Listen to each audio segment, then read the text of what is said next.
তো নমস্কাৰ। এবাৰ মানে SSLC ৰিজাল্ট বহুতো ভাবি আছে যে কালি দিব, কালি 17 এপ্ৰিল তাৰিখ।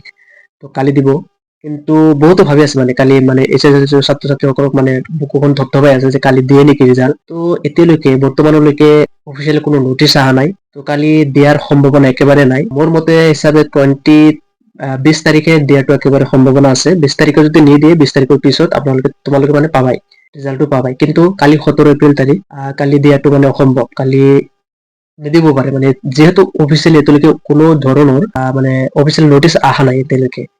যদিও আহে 9টা বজাত কিজানি দিব পাৰে। তো মোৰ ভিডিঅ' আপলোড কৰোঁতে এতিয়া 9টাই বাজিব, কোনো ধৰণৰ নটিফিকেশ্যন অহা নাই। তো কোনো চিন্তাৰ কোনো কাৰণ নাই। 17 এপ্ৰিলত মানে ৰিজাল্টটো নিদিব কিজানি। তো যদিও দিয়ে ৰাতিপুৱা গম পোৱা যাব। মোৰ হিচাপততো 17 এপ্ৰিলত নিদিয়ে। তো ৱেইট কৰি থাকা তোমালোকে।